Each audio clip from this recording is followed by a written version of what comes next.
이정호 평론가님과 함께 오늘 경제 뉴스 좀 살펴보도록 하겠습니다. 이주호 평론가께서 네. 개인 사정으로 못 오셔서 이정호 평론가를 대신 모셨습니다. 어서 오십시오. 네, 안녕하세요. 예, 지금 나와주셨는데 일단 오늘 나온 경제 지표들 먼저 좀 짚어보도록 하겠습니다. 코스피가 4,580포인트, 많이 올랐네요. 4,586.3이니까 많이 오른 걸 확인할 수가 있고요. 그리고 환율은 아까 조금 전에 말씀드렸는데 1,460원 그렇게 나온 걸 좀 확인할 수가 있었는데 주가가 이렇게 계속 오르는데 환율도 같이 오르는, 원래 주가가 오르면 환율이 내려가야 되는데 네. 이렇게 좀 이상한 현상이 지금 벌써 몇 주째, 몇 달째 지금 계속되고 있습니다. 이런 가운데 지금 제가 오늘 뉴스를 보다가 하나 깜짝 놀란 게 이렇게 주가가 많이 오르는데 4,600 가까이 올라가는데 네. 개미들이 지금 국장을 탈출하고 있다. 그러니까 주식 다 팔고 국내 이 코스피 시장에서 떠나고 있다는 얘기입니다. 아니 도대체 이게 어떻게 된 일인가요?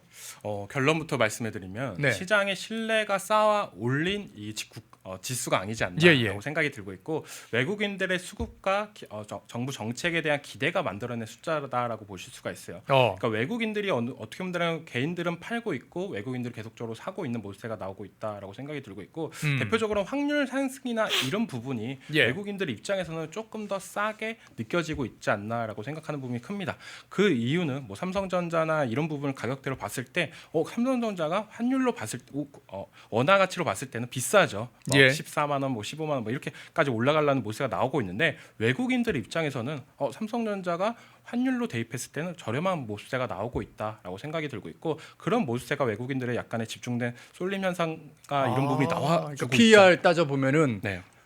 삼성전자 같은 거 아직까지도 저평가돼 있다 그런 얘기거든요. 약간 그런 부분이 어떻게 보면 삼성전자나 뭐 SK하이닉스나 이런 종목들 같은 경우에 글로벌적으로 봤을 때도 어떻게 보면 세계 빅테크 기업들과의 견줄 수 있는 기업이다라고 말씀을 해드리고 싶은데, 그런 기업들이 지금은 어떻게 본다면 정부 정책과 외국인들의 환율 가격에 대한 가격이 싸다라고 느끼는 부분이 적극적으로 매수가 들어오고 있다라고 생각이 들고 있고, 개인들이 팔고 있는 현상이 어떻게 보면 지극히 자연스러운 현상이다라고. 아니 지금이라도 삼성전자 사면 되는 거 아니에요? 그러니까 삼성전자나 SK하이닉스만 올라가면서 지수를 견인을 하고 있다라고 보실 수가 있어요. 그러니까 지금 내 계좌에 삼성전자나 SK하이닉스 없으신 분들은 주가 좋다고 하는데 이거 정말 좋은 거 맞나, 이런 생각이 들 정도로 조금 어떻게 보면 약간 포모 현상이 나오고 있지 않나라고 생각이 들고 있습니다. 포모가 자꾸 그러던데 네. 이게 이제 Fear of Missing Out이라고 네. 나만 이제 어떻게 보면 뒤로 잊혀지지 버리는 그런 상황인 거지 않습니까? 네, 맞습니다. 이게 지금 굉장히 퍼져 있다고 그러더라고요. 이게 정말 많이 퍼져 있는 게 뭐 술자리나 연말 회식이나 뭐 신년 회식이나 이런 자리에서 가서 나 삼성전자를 얼마 벌었어 막 이렇게 얘기를 하면은 난 삼성전자 안 들고 있는데 이거 괜히 나도 이제 사야 되냐? 이런 현상이 되게 지금 사면 되는 겁니까? 더 올라갈 수는 여력은 있습니다. 근데 지금도 많이 올랐다는 걸 명심하고 사야 돼요. 그 말이 뭐냐면은 그러니까 영끌이나 아니면 내가 막 대출까지도 받아서 막 지금은 막 살 자리는 아니다라고 저는 생각이 들고 있고, 개인들은 아까도 얘기했다시피 많이 팔고 있잖아요. 그게 왜 느끼냐라고 본다면 정작 뭐 지수가 막 올라가고 이러면은 경제가 좋아지는 거 아니야? 막 이렇게 돼야 되는데, 실질적으로 실물 경제나 이런 부분은 약간 안 좋다라고 느끼는 부분이 약간이 아니라 매우 안 좋더라고요. 네, 너무 안 좋은 모습세가 나오고 있으니까 이게 언젠가는 이 거품이 끝날 가능성도 있겠구나라는 심리가 있기 때문에 개인들 같은 경우에 지금 어떻게 보면 국내 증시를 정리를 하고 미국 증시나 아니면은 자산의 리밸런싱을 하고 있다라고 보실 수가 있어요. 그러니까 아까 나왔던 부분이 어떻게 보면 저는 맞자 떨어지지 않나.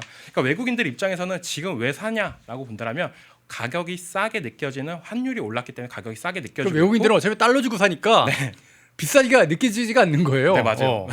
그런 부분도 있고 정부에서 환율을 어느 정도 막고 있구나, 그러니까 막고 있구나라고 생각이 들고 있기 때문에, 그리고 국내나 이런 부분이 정부가 막고 있어도 환율이 올라간다는 느낌을 받았기 때문에 외국인들 입장에서는 지금 사도 괜찮겠구나라고 생각이 들면서 들어가고 있지 않나라고 생각이 들고 있고요.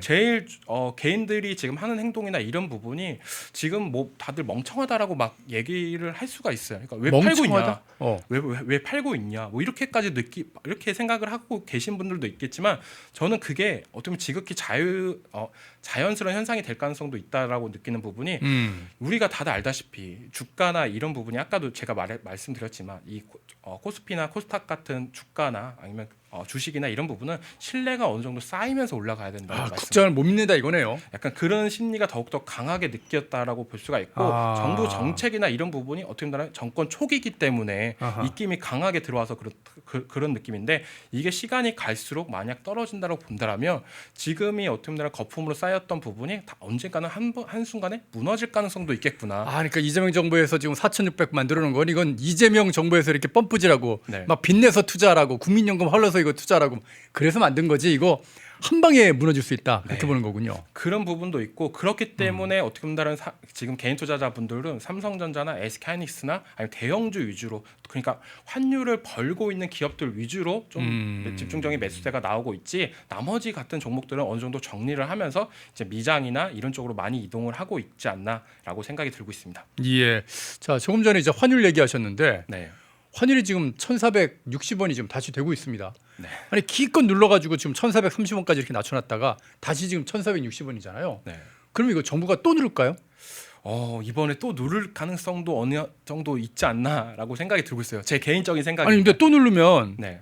그러면 그때는 미국이 바로 환율 조작국 때려버릴 것 같은데. 그러니까 여기 표에 나오신 것처럼 한국에 해당하는 게 딱 두 가지 정도 걸립니다. 예, 예. 뭐 마지막 건 달러 순매수 대비 뭐 GDP 대비 이렇게 나오가 있는데 네. 중국 같은 경우는 저 해당이 없지만도 환율 조작국이나 그렇죠. 이런 부분이 예, 되는 예, 부분이 예. 있어요. 그 말이 뭐냐면 미국 마음대로예요. 예. 네, 그러니까 어느 정도 정부의 개입이나 이런 부분이 강하게 들어간다라고 생각이 들면은 이 환율 조작국이나 이런 부분이 될 가능성도 저는 있다라고 생각이 들고 있습니다. 그렇기 때문에 이게 만약 되면 정말 큰일 날 일이다라고 저는 생각이 들고 있고 얼마나 심각해지나요? 환율 조작 때문에. 외국인들의 투자나 이런 부분이 이탈될 가능성이 큽니다.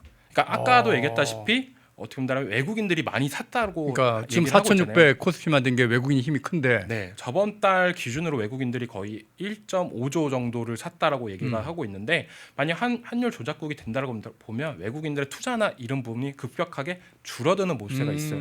그러니까 우리나라 증시나 이런 부분이 지금 외국인들의 어느 정도 수혜나 이런 부분을 바탕으로 많이 올라줬다라고 볼 수가 있는데 네. 거기서 이제 환율 조작국이 된다고 본다면 증시도 어떻게 보면 휘청이면서 많이 떨어질 가능성도 있지 않나라고 생각이 들고 있고 그런 부분이 개인 투자자들이 이제 국내 증시를 어느 정도 이탈을 하면서 보다 안정성이 있는 미국 증시로 이동을 하고 있는 모습세 이런 부분이 어느 정도 다 연결돼 있구나. 네, 다 연결되어 있다라고 보실 수가 있습니다. 어허. 그러니까 실질적으로 지수 좋다라고 해서 정말 좋아온 사람들은 삼성전자나 SK하이닉스 대형주 딱 두 개 빼고. 네, 그나마 현대차까지도 많이 올라가지고 예. 요즘에 그런 종목들만 특정 종목들만 갖고 계시는 분들만 행복한 거고 진짜 실물 경제로 뭐 장사하시는 분들이나 이런 분들은 경기 안 좋다 하고 있잖아요.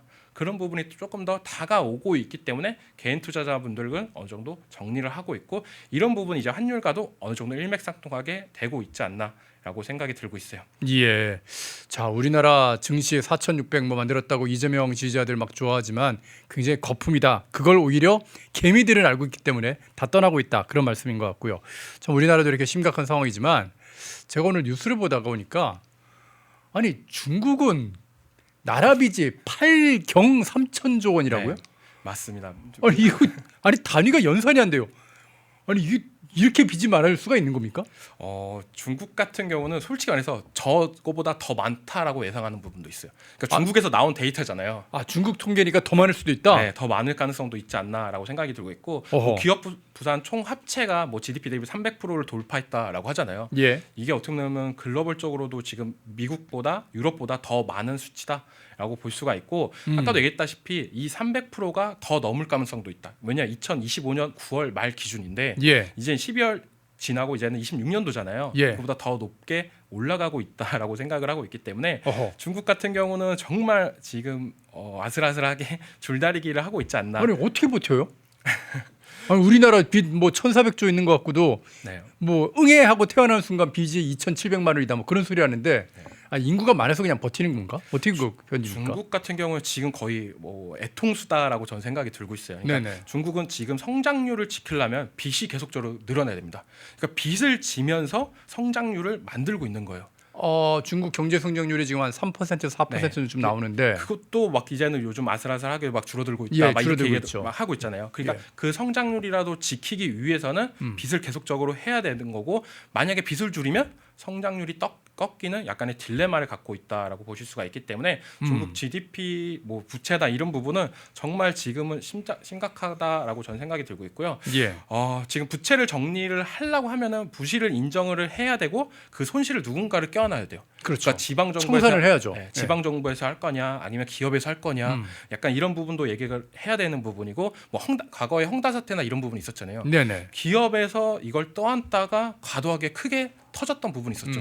그래서 중국 같은 경우는 뭐 그 이후로 이제 경제 성장률이나 이런 부분이 떨어지는 부분도 있었고 그리고 뭐 대외적으로는 뭐 중국 기업이나 이런 부분을 잘 못 믿는 경향도 많이 생겼다라고 볼 수가 있기 때문에 중국 같은 경우에 지금 그래서 계속적으로 부채가 늘어나면서 어느 정도 경제 성장률이나 이런 부분을 조금 더 만들고 있지 않나라고 생각이 들고 있고요. 그래서 정말 지금 아슬아슬하다라고 그럼 생각이 결국에 중국이 이렇게 빚이 많아진 게 지금 말씀하신 내용을 들어보니까 뭐 문재인이나 이재명이 네. 왜 나라에 국채 발행해가지고 네. 뭐 소비 쿠폰 막 나눠줬잖아요. 네, 맞습니다. 그거 소비 쿠폰 나눠주듯이 지금 그렇게 해왔다는 말씀이잖아요. 네, 맞습니다. 그러니까 중국 같은 경우는 투자나 이런 부분을 기업들을 도와주면서 계속적으로 정부 부채나 이런 부분을 떠안으면서 했던 부분이 있었고 우리나라 정부도 약간 비슷하죠.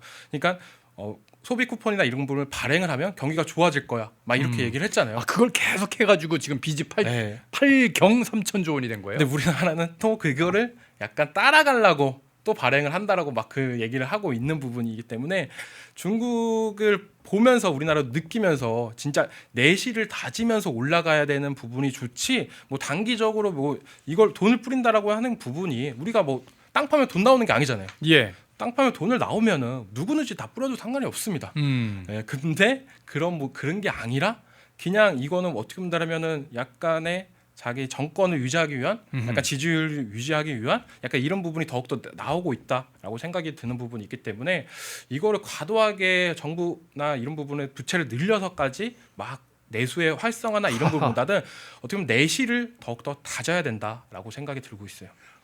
이게 진짜 중국에서 다 망하고 이렇게 망해가고 있는데 이걸 흉내내 갖고 문재인 정부하고 이재명 정부에서 돈을 뿌리고 있으니 중국에서 그렇게 돈을 뿌리는데 8경 3천조 원을 뿌리는데 중국의 소비 심리 저 냉각되는 거 보십시오. 네.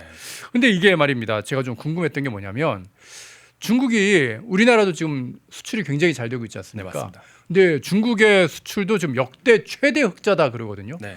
근데 그렇게 흑자가 많이 나오면 사실 빚을 좀 갚을 수 있는 여력도 생기는 것 같은데 중국은 흑자라는 게 오히려 더 위기를 불러오고 있다. 이것도 무슨 얘기인 건가요? 그러니까 무역 흑자가 나오면 네. 다른 나라나 이런 부분에서는 좋다라고 예, 생각을 할 수 좋은 거라고 있잖아요. 생각하죠. 근데 중국 같은 경우에 무역 흑자가 나는 이유를 봐야 됩니다. 무역 흑자라는 게 뭐냐라고 본다면 다른 나라와 거래를 하는데 수출이 많으면 무역 흑자라고 그러니까 해요. 수출이 많으면 흑자 나오죠. 네, 수입을 하면 그 무역 적자라고 하고요. 예. 쉽게 말하면. 근데 수입이 줄어든다라고 보는 게 뭐냐라고 보면 경기가 그만큼 안 좋다는 겁니다. 네. 경기가 안 좋기 때문에 내가 저 물건을 사고 싶어도 돈이 없어서 못 사는 모습이에요. 그러니까 중국 같은 경우는 예. 그렇기 때문에 많이 팔고는 있죠. 그러니까 사는 거에 비해서 많이 팔고 있기 때문에 사상 최대의 무역 흑자나 이런 부분이 나오고 있다라고 생각이 들고 있고 저기서 뉴스에서 보시면 또 위안화 절상이라고 또 얘기하잖아요. 예. 그 위안화 가치를 더욱더 올리는 이유가 뭐냐라고 본다면 그렇게까지도 안 하면은 내수가 파탄이 되는 거죠. 돈이 없어도 수입을 못 하는데 이 위안화까지도 절상을 안 하고 절하를 해버리면 더 못 사게 되는 더 못 사게 되니까. 네. 그러니까 저 무역 흑자가 어떻게 보면 중국에는 약간 이면적인 모습까지도 나타나고 있다라고 볼 수가 있고요. 그러니까 중국은 무역 흑자나 이런 부분이 경기가 너무 좋아서 이런 게 아니라 내수가 망가졌다는 결과까지도 나오고 있고 아까도 얘기했다시피 무역 흑자를 많이 했다는 거잖아요. 다른 나라에 많이 팔았다고 그랬잖아요. 그 이유 중에 하나가 뭐냐면 내수가 안 좋으니까 그 물건을 이제는 해외 덤핑이나 이런 부분도 많이 나오고 있어요. 맞아요. 저도 그 얘기 들었어요. 그러니까 지금 알리나 텐무가 네.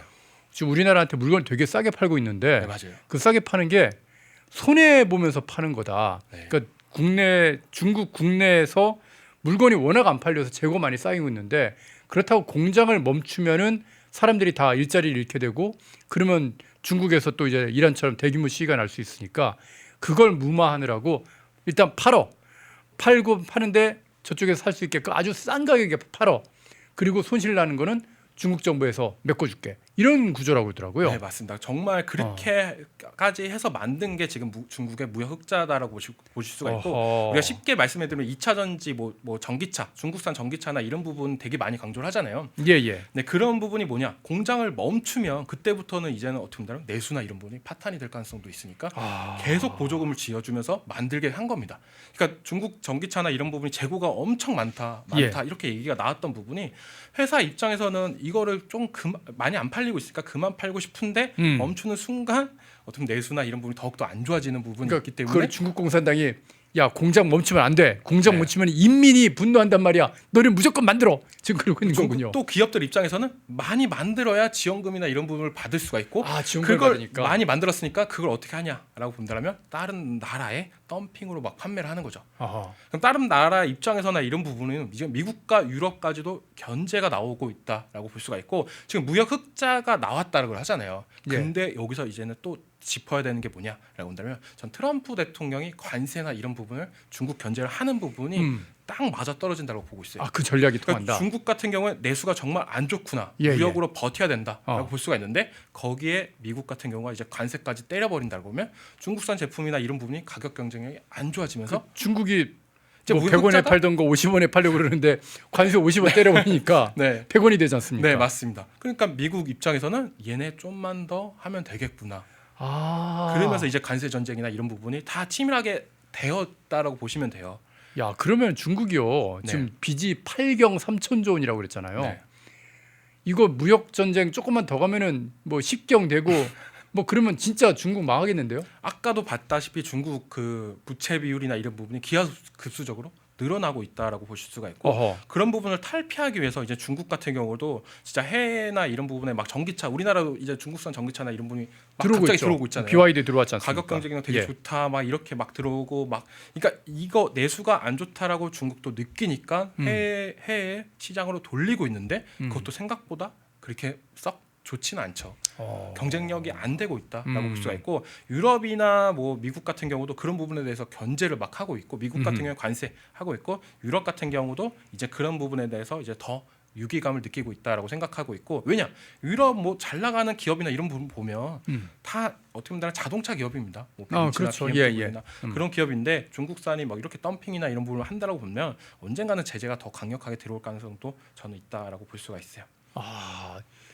중국 경제가 진짜 완전 시한폭탄을 끌어안고 이제 찌각찌각 돌아가는 그런 상황인데 뭘 좋다고 지금 중국 가가지고 쉐쉐거리고 있는지 저는 이해가 되지 않습니다. 자 그런가 하면요 요 소식도 제가 지금 아침에 뉴스를 좀 보다가 그래 하면서 깜짝 놀랐는데 트럼프 미국 대통령이 전 세계에다가 엄청난 관세를 지금 걷었지 않습니까? 네. 근데 지금 오늘 미국 대법원이 만약 그 관세를 매기는 그 정책에 대해서 위헌이야라고 얘기를 하면은 그 관세를 다 돌려주게 된다 뭐 그런 얘기를 들었어요. 이게 무슨 얘기인가요? 뭐 그러니까 이때까지 관세를 했던 게 네네. 법에 위촉이 된다, 뭐 유언 판결이나 이런 부분 되면 뭐 우리 실질적으로 뭐 그럼 일반 사람들이 봤을 때는 다 돌려주는 거 아니야? 이렇게 생각을 할 수가 있다라고 볼 수가 있는데 예. 그것도 뭐 얘기가 나오고 있는 부분이 소급 적용이 될 가능성도 어느 정도 있다. 그러니까 뭐 우리 뭐 금액으로 보면은 엄청 천문학적인 금액이죠. 예. 218조 원을 뭐 8경에 비하면 아무것도 아니네. 네, 네, 그런 부분이 있는데 예. 이게 뭐 소급 적용을 된다라고 보는데 어. 막 이렇게 생각을 하시면 돼요. 그러니까 이 지금 뭐 대법원의 미국 법원의 판결이나 이런 부분이 예. 관세가 나빴다 아니다 뭐 이런 부분을 판결을 하는 게 아닙니다. 이게 절차를 맞게 했냐 안 했냐 뭐 이런 부분을 얘기가 할 수도 있지 않나라고 볼 수가 있는 부분이고 그런 부분이 어떻게 본다라면은 뭐 절차가 뭐 잘못됐다라고 판단하면 트럼프 입장에서는 다시 하면 돼요. 절차를 다시 해서 네. 제대로 이제 뭐 의회 승인 받고 그렇게 해서 관세를 매기면 된다. 네, 맞습니다. 그럼 트럼프 입장에서는 이걸 돌려줘야 되냐? 또 그것도 아니지 않냐. 그러니까 미국 입장에서는 플랜이 많습니다. 그러니까 떡 줄 사람은 고민도 안 하는데 떡 받을 사람만 지금 어떻게 보면은 돈 줄 수 있나 없나 뭐 이런 고민을 하는데 정말 잘못된 생각이죠. 저는 이거 기사 보고 네. 그래? 이거 그러면 판결 나서 위헌 나오면 그동안 트럼프가 우리나라한테 25% 때리면서 엄청 뜯어갔잖아요. 뭐 철강 50% 관세 때린 거 그거 네. 돌려주나라고 생각했는데 돌려줄 가능성 거의 없다. 네, 맞습니다. 이게 뭐 트럼프 입장에서나 뭐 이런 부분이 지금 어떻게 본다면 트럼프 입장에서는 중국 제재나 이런 부분을 관세를 시작했었던 부분이 예. 이제 글로벌적으로 다 확산이 되면서 했던 부분이 있어요. 근데 그 점에서 약간 어떻게 본다면은 미국 법원에 이런 부분에서 쟁점이 될 가능성도 있지만 미국 행정부 입장에서 그런 부분은 어떻게 보면 중국의 어떻게 본다면 뭐 소재나 이런 부분이 글로벌적으로 확산이 됐으니까 전체적으로 한 부분이다. 중국이 먼저 전쟁을 건 거니까. 네, 그런 부분에 대해서 어느 정도 될 가능성이 전 높다라고 생각이 들고 있고 이게 어떻게 본다면 대법원에서 이 관세나 이런 부분을 어떻게 본다면 위헌 판결이나 이런 부분을 한다라고 보면 미국의 행정부의 입장이나 이런 부분이 급격하게 낮아질 가능성도 있어요. 근데 이거 잘못된 거죠. 미국은 절대 이런 걸로 그 행정부의 권한이나 이런 부분을 컨트롤하지 않을 거다라고 저는 생각이 들고 있기 때문에 어떻게 보면 이거는 좀 잘못되지 않았나라고 생각이 들고 있어요. 왜냐 이 얘기가 이제는 미국 시간으로 이제 금요일 이제 그때 나오는데 이게 오늘 장에서도 어느 정도 반영이 됐겠죠. 반영이 되고 있나요? 아니, 반영이 됐겠죠. 만약에 진짜 위헌위로 될 거라면. 근데 생각보다 그냥 뭐 이런 얘기만 있다 이런 걸로 그냥 얼렁뚱땅 넘어갈 가능성도 있지 않나라고 생각이 들고 있고 네, 그런 부분이 있기 때문에 저는 그렇게까지 많이 신경을 쓰지 않고 있다라고 말씀을 해드리겠습니다. 그러니까 만약에 미국이 트럼프의 이 관세 정책에 대해서 미국 대법원이 위헌이하에서 돈을 막 다 돌려주게 된다면 미국 증시가 요동을 칠 텐데 그런 어떤 상황을 감지를 했다면 맞습니다. 미국 증시가 굉장히 평온하기 때문에 지금 되게 편안합니다. 지금. 그렇게 문제가 없기 때문에 뭐 위헌으로 판정이 날 가능성 거의 없다.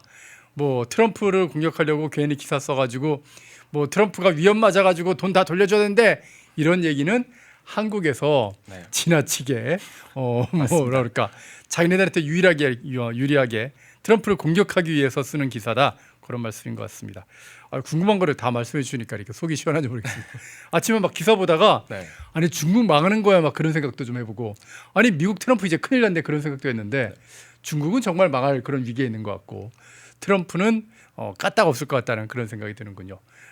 이정호 평론가와 함께 일단 궁금한 경제 소식들 한번 잘 정리를 했는데 이해가 좀 되셨는지 모르겠습니다. 이 영상도 저희가 별도로 업로드 해놓을 테니까요. 주변에 좀 잘 좀 홍보를 해주시기를 부탁을 드리겠습니다. 자, 이정호 경제평론가와 함께 경제포커스 진행해봤습니다. 오늘 말씀 잘 들었습니다. 펜앤마이크에서 추천하는 영상도 보고 가세요. 다른 영상도 즐기시려면 구독 버튼을 꼭 눌러주세요.